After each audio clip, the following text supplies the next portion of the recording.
बिस्मिल्लाहिर्रहमानिर्रहीम। अस्सलाम वालेकुम। आज 24 अगस्त है और दिन है जुमेरात का। इमरान खान साहब के हवाले से आज इस्लामाबाद हाई कोर्ट में समातें थीं, सुप्रीम कोर्ट में समातें थीं, लाहौर हाई कोर्ट में समातें थीं।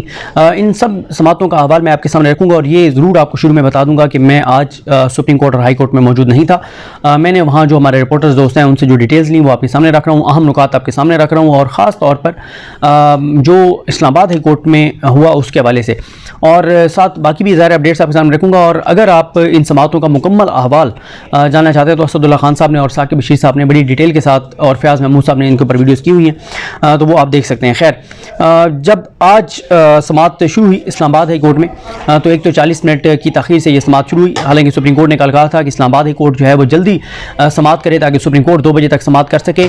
मुझे यहाँ पर यह लगता है कि जो इमरान खान साहब का मामला है वो ये है कि क्योंकि सुप्रीम कोर्ट ने अहकामात दिए हैं और हाई कोर्ट और सुप्रीम कोर्ट इस वक्त एक तरह से आमने सामने नजर आती हैं, तो उसकी कीमत इमरान खान साहब को अदा करनी पड़ रही है। सुप्रीम कोर्ट ने सख्त अहकामात दिए लेकिन सुप्रीम कोर्ट के अहकामात को लाहौर इस्लामाबाद हाई कोर्ट ने नहीं माना, और क्योंकि सुप्रीम कोर्ट ने कहा था कि हम 2 बजे सुनेंगे, तो इस्लामाबाद हाई कोर्ट चाहती तो सुबह 10 बजे, 10:30 बजे, 11 बजे केस शुरू किया जा सकता था, लेकिन वही टाइम जो था उससे भी 40 मिनट तखीर से केस सुना गया और फिर लंबे दलाइल हुए जिस वजह से फैसला नहीं हो सका। और फिर एक ऐसे टाइम के ऊपर जब इस्लामाबाद हाई कोर्ट के साथ जो मीडिया है वो भी इस्लामाबाद हाई कोर्ट के साथ खड़ा है, जो पाकिस्तान बार कौंसिल है उन्होंने भी आज प्रेस कॉन्फ्रेंस की, मुस्लिम लीग नून, शरीफ खानदान ने भी ट्वीट्स और प्रेस कॉन्फ्रेंसेस की, वो सब इस वक्त इस्लामाबाद हाई कोर्ट और chief justice Islamabad high court, बल्कि इस्लामाबाद हाई कोर्ट को नहीं, chief justice Islamabad high court justice Aamir Farooq साहब के साथ खड़े हैं। नून लीग हो, शरीफ खानदान हो, मीडिया हो, ये सब आमिर फारूक साहब के साथ खड़े हैं।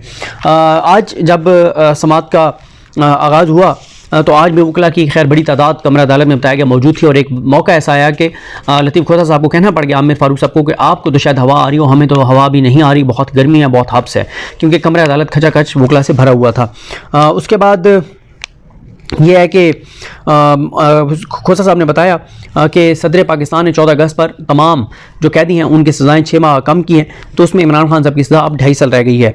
और उसके बाद जो उन्होंने दलाइल दिए वो पुराने वो दलाइल हैं जो मैं आपको बता चुका हूँ, क्या क्या फ्लॉज हैं, क्या क्या चीज़ें हैं, कौन से वो 6, 7, 8 पॉइंट्स हैं, वो सारे मैं आपको बता चुका हूँ कि उनके मुताबिक ये केस बनाने से लेके, चलाने से लेके, नीचे सेशन कोर्ट को भिजवाने से लेके, सेशन कोर्ट के फैसलों से लेके हाई कोर्ट आने तक क्या केस में फ्लॉज हैं वो सारे मैं आपको ऑलरेडी बता चुका हूँ, वो दोबारा मैं नहीं दोहराऊँगा।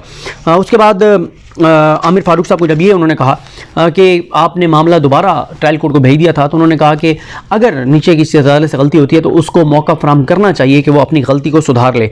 और साथ ही आमिर फारूक साहब ने ये कहा कि चीफ जस्टिस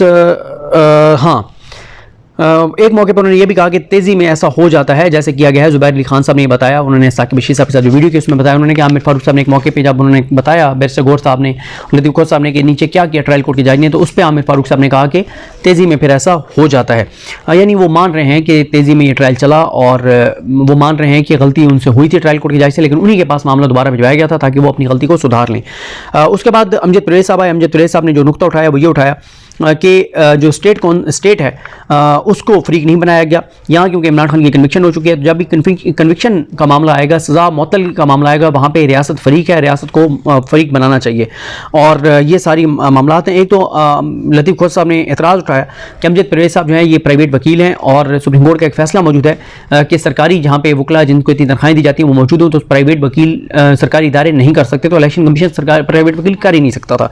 उसके बाद एक जो सबसे अहम मामला है वो ये है कि ख्वाजा हारिस साहब का एक बयान हल्फी अदालत में पेश कर दिया गया है। ख्वाजा हारिस साहब ने बयान हल्फी दिया है कि वो जो कह रहे हैं वो सच कह रहे हैं, और नोट कह रहे हैं कि उस दिन उनके जो क्लर्क हैं दामने अली बुखारी, उनको जो है वो कुछ लोग ले गए थे सुप्रीम कोर्ट से, हाई कोर्ट से, तो इसलिए वो सुप्रीम कोर्ट पहुंचे थे, और वो सारा उन्होंने बयान किया है।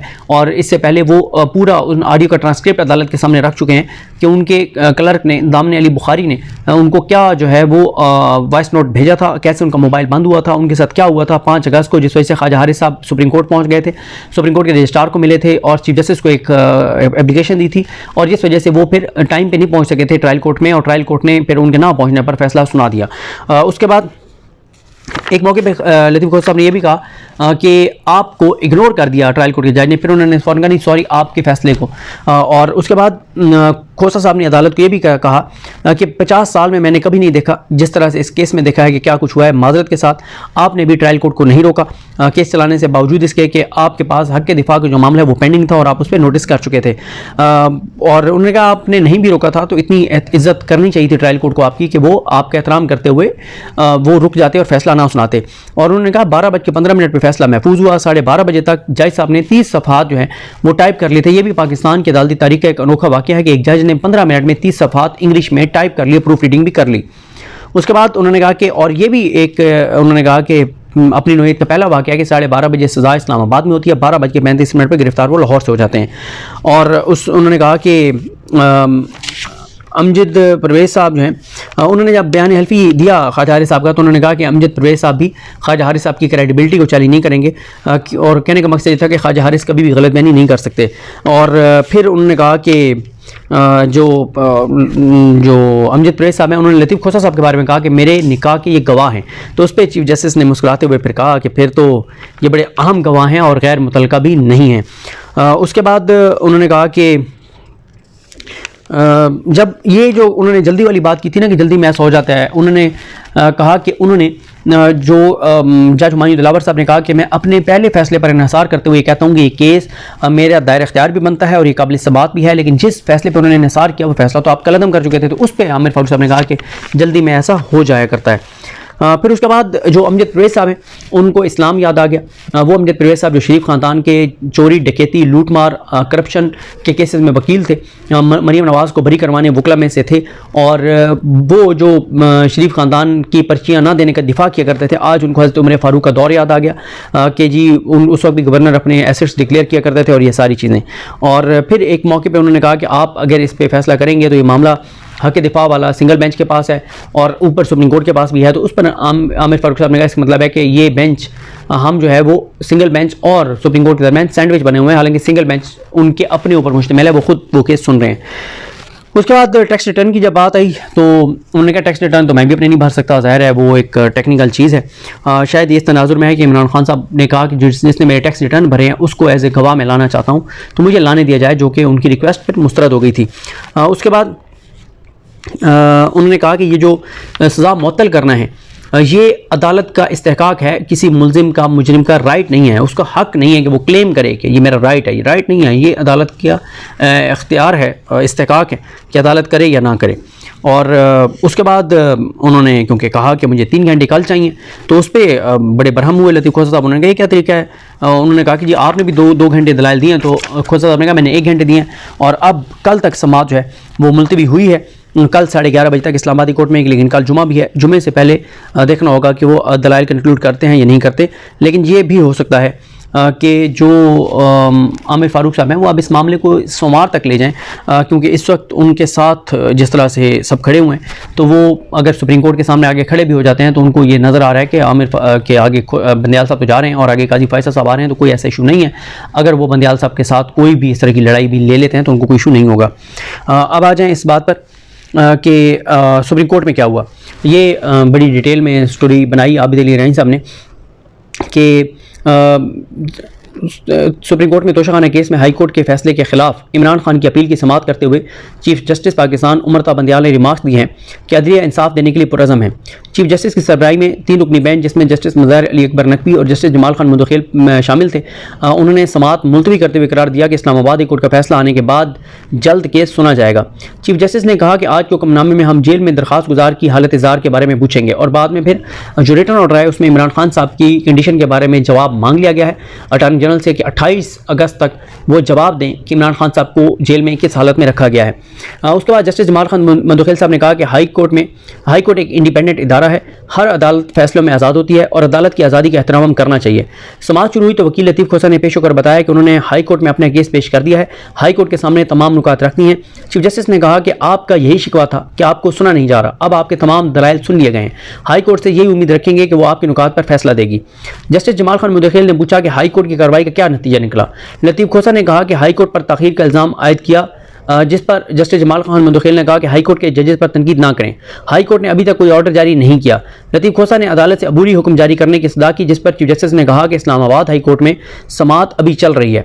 इस्लामाबाद कोर्ट के चीफ जस्टिस केस सुन रहे हैं, जो काबिल तारीफ है। इस्लामाबाद कोर्ट के चीफ जस्टिस की काविशों को सराहते हैं कि ज़ाहिर है वो केस सुन रहे हैं, तो इस पर वो उनको अप्रिशिएट कर रहे हैं। इस्लामाबाद कोर्ट मामले को देख रही है। बेहतर होगा कि पहले हाई कोर्ट इस मामले पर फैसला करे, उनको पहले फैसला करने दें। चीफ जस्टिस ने कहा कि सिस्टम की खूबसूरती ही यही है कि पहले हाई कोर्ट से फैसला हो, फिर सुप्रीम कोर्ट आए, फिर मामला सुप्रीम कोर्ट आए। इस मौके पर वकील लतीफ़ खोसा ने चेयरमैन पीटीआई के साथ जेल में मुलाकात के बारे में अदालत को बताया कि सेल के बाहर पुलिस एहलकार मुसलसल बैठा रहता है और मुलाकात के दौरान भी वो मौजूद रहा। मेरे एतराज़ पर उन्हें कुछ वक्त के लिए हटाया गया। चीफ जस्टिस ने इस्तफसार किया कि अटॉर्नी जनरल ऑफिस से कोई मौजूद है।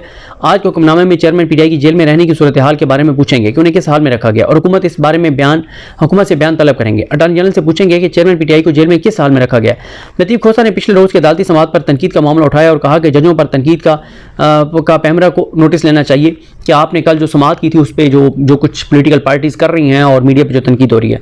लतीफ़ खोसा ने पिछले रोज़ की और कहा कि जजेस पर तनकीद का पैमरा को नोटिस लेना चाहिए। चीफ जस्टिस ने कहा कि मीडिया पर गुस्से में जजेस पर तनकीद की जाती है, लेकिन हम आईन और कानून के मुताबिक फैसले करते रहेंगे। इंसाफ पर कोई समझौता नहीं किया जाएगा। अदलिया इंसाफ देने के लिए पुरज़म है।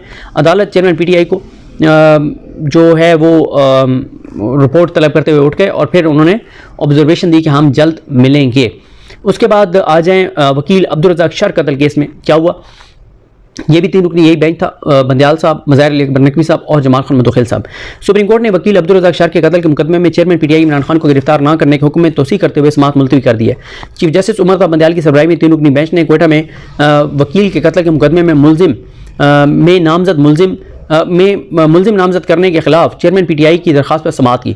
अदालत ने शिकायत गुजार के वकील अमानुल्लाह करनानी की तरफ से इल्तवा की दरखास्त पर समाअत मौसम गर्मा की तातीलात के बाद तक मुलतवी कर दी और मुकदमे में इमरान खान की गिरफ्तारी के खिलाफ जारी हुक्म इम्तना में तोसी कर दी।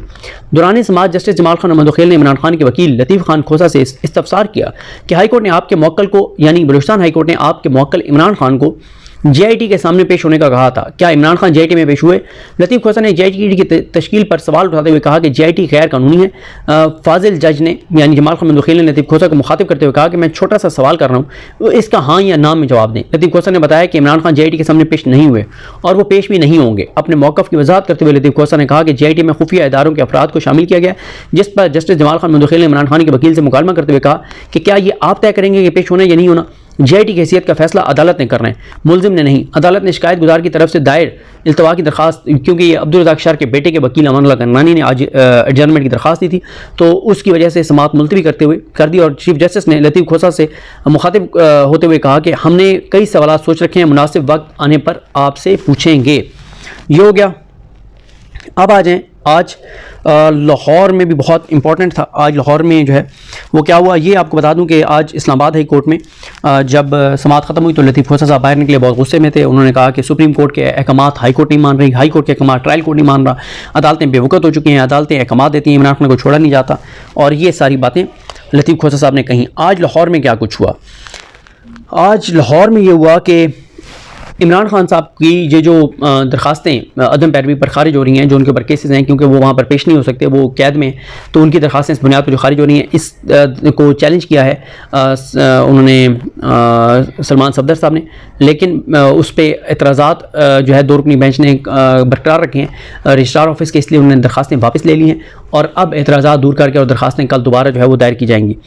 इसके बाद साबिक गवर्नर पंजाब उमर सरफराज चीमा की जो ज़मानत बाद गिरफ्तारी पर समाअत हुई और उसमें अदालत ने वकला को दलाइल के लिए तलब करते हुए 2 सितंबर तक मुलतवी कर दी। इंसदाद दहशतगर्दी की अदालत के जज एजाज अहमद भुट्टर ने समाअत की और सीनियर वकला बुरहान मुअज़्ज़म जो जूनियर वकील हैं, उन्होंने बताया कि सीनियर वकील बुरहान मुअज़्ज़म जो हैं वो सुप्रीम कोर्ट में मसरूफ़ हैं और इस वजह से जो है वो समाअत जो है वो मुलतवी कर दी गई। उसके बाद एक और केस बड़ा इंपॉर्टेंट था, इलेक्शन कमीशन की जानिब से नई हल्काबंदियों की नोटिफिकेशन के खिलाफ दायर दरखास्त पर समाअत हुई। लाहौर हाई कोर्ट ने वफाकी हुकूमत समेत तमाम फ़रीक़ैन से 6 सितंबर तक जवाब तलब कर लिया है। अटॉर्नी जनरल को भी मामलत के लिए नोटिस जारी कर दिया गया है और अदालत ने सरकारी वकील को कहा है कि आप आम इंतखाबात की तारीख के बारे में हिदायत लेकर और हमें बताएं। वफाकी हुकूमत के वकील ने कहा कि 4 माह के अंदर हल्का बंदी होनी नामुमकिन है। इलेक्शन करवाने की आड़ में 30 मिलियन लोगों को इलेक्शन से नहीं निकाला जा सकता। फिर इसी तरह से अदालत ने कहा, जज साहब ने कहा कि कानून के मुताबिक सदर पाकिस्तान 90 रोज़ में इलेक्शन कराने की तारीख देने का पाबंद है। मरदमशुमारी के बाद वकील ने यह कहा कि मरदमशुमारी के बाद हल्का बंदियाँ ज़रूरी हैं। यही मामला सुप्रीम कोर्ट में चला गया, तो इस पर जस्टिस आबिद अजीज़ शेख ने शहरी मुक़सित सलीम जो हैं वो उनकी दरख्वास्त पर समाअत की और ये नोटिफिकेशन बहरहाल जो है वो चैलेंज किया गया है। उसके बाद बैरिस्टर सलमान सफदर ने साहब ने इमरान खान से मुलाकात के लिए भी जो है वो अदालत में दरख्वास्त जो है वो दायर कर दी है। इसी तरह से जो है वो आज 9 मई मुकदमात में खदीजा शाह समेत दीगर मुलजमान की ज़मानतों पर समाअत। पुलिस ने मुलजमान के मुकदमात में नई दफ़ात शामिल कर दी हैं और साथ ही अदालत ने मुलजमान के वकला को दरखास्तों में नई दफ़ात शामिल करने की उनको जो ज़ाहिर है चैलेंज करने के लिए उन्होंने मौका दिया और जस्टिस वहीद खान की सरबराही में 2 रुकनी बेंच ने समाअत की है और सोमवार तक जो है वो अब कहा है उन्होंने कि हम मुलतवी कर रहे हैं। और उनके जो वकील हैं इनके खदीजा शाह और इनके, उन्होंने कहा कि ये सिर्फ ताख़ीरी हरबे हैं और सरकारी वकील आज भी मौजूद नहीं है। तो इस पर जो उन्होंने जज साहब ने कहा कि बहरहाल हम 28 अगस्त को इसकी समाअत जो है वो करेंगे। इसी तरह से एक और डेवलपमेंट यह है कि इमरान खान साहब को 9 मई के मुकदमात में पुलिस को इजाज़त दे दी है कि एजाज़ अहमद भुट्टर साहब ने कि कुछ और मुकदमात में कि वो इमरान खान को जो है वो शामिल तफ्तीश कर सकते हैं। और ये उन्होंने बताया है कि उन्होंने जो ऑर्डर है एजाज़ अहमद भुट्टर का उसमें उन्होंने बताया है कि उनको शामिल तफ्तीश किया जा सकता है अस्करी टावर और दीगर मुकदमात में। तो ये सूरत हाल है cases Lahore high court, Islamabad high court, supreme court of Pakistan. मुझे अपने दुआ में याद रखें। लगती हम सबका हामी नासर। अल्लाह हाफ़िज़।